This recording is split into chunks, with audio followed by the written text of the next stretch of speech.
بسم اللہ الرحمن الرحیم۔ تیمم کا طریقہ۔ تیمم کا طریقہ یہ ہے کہ نیت کر کے دونوں ہتھیلیاں مٹی پر ماری جائیں، اس کے بعد انہیں پورے چہرے پھیر لیا ہے۔ اس کے بعد دوبارہ ہتھیلیاں مٹی یا غبار پر مار کر کوہنیوں تک دونوں ہاتھوں پر پھیرا جائے۔ اگر انگلیوں میں انگوٹھی پہن رکھی ہو تو اس کو اتار دیں یا آگے پیچھے کر دیں۔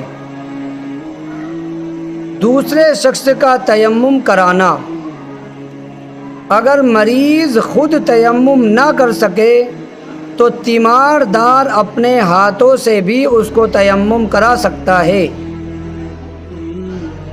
بغیر ہاتھ پھیرے تیمم کی صورت۔ اگر کسی جگہ گرد و غبار اڑ رہا ہو تو اس درمیان اگر کوئی شخص تیمم کے ارادے سے اپنے چہرہ اور ہاتھوں کو حرکت بھی دے دے گا تو اس کا تیمم صحیح ہو جائے گا، باقاعدہ ہاتھ پھیرنے کی ضرورت نہ ہوگی۔ اکثر اعضاء زخمی ہونے کی صورت میں تیمم کا حکم۔ اگر وضو کے اکثر اعضاء یعنی اعضائے اربعہ یعنی چہرہ، دونوں ہاتھ، سر اور دونوں پیر میں سے 3 اعضاء زخمی ہو تو وہ تیمم کرے۔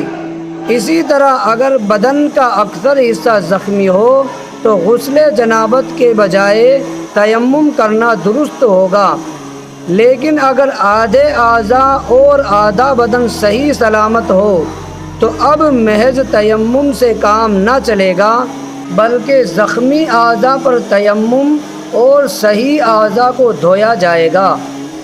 وہاں اگر زخم ایسی جگہ ہو کہ اوپر تندرست حصے سے پانی بہانے کی وجہ سے زخمی حصے کو پانی سے بچانا مشکل ہو تو وہ اوپر کا تندرست حصہ بھی زخم کے حکم میں ہوگا اور اس کی وجہ سے تیمم کی گنجائش ہوگی۔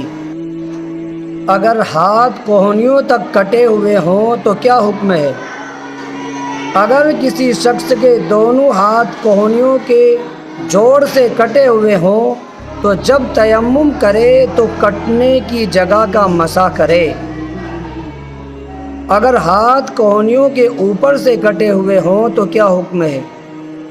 اگر کسی شخص کے دونوں ہاتھ کوہنیوں کے اوپر سے کٹ گئے ہوں تو تیمم کرتے وقت اس شخص پر ہاتھوں کا مسح واجب نہیں ہے۔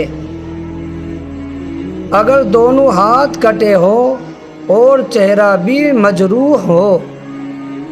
اگر کسی شخص کے دونوں ہاتھ پیر کٹے ہوئے ہو اور چہرہ بھی زخمی ہو تو اس سے وضو اور تیمم سب ساقط ہے، بس وہ اسی حالت میں جیسے بھی ہو نماز ادا کرے گا اور بعد میں دہرانے کی بھی ضرورت نہیں ہے۔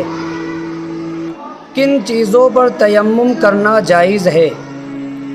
پاک زمین اور اس کی ہر اس جنس پر تیمم کرنا جائز ہے جو آگ میں ڈالنے سے نہ جلے، نہ ڈھلے اور نہ نرم ہو، جیسے پتھر اور ہر قسم کی مٹی، اور جو چیزیں آگ میں ڈالنے سے جل جائیں یا پگھل جائیں یا نرم ہو جائیں تو اگر ان پر گرد و غبار نہ ہو تو تیمم جائز نہ ہوگا، جیسے لوہا، تانبا، سونا، چاندی وغیرہ۔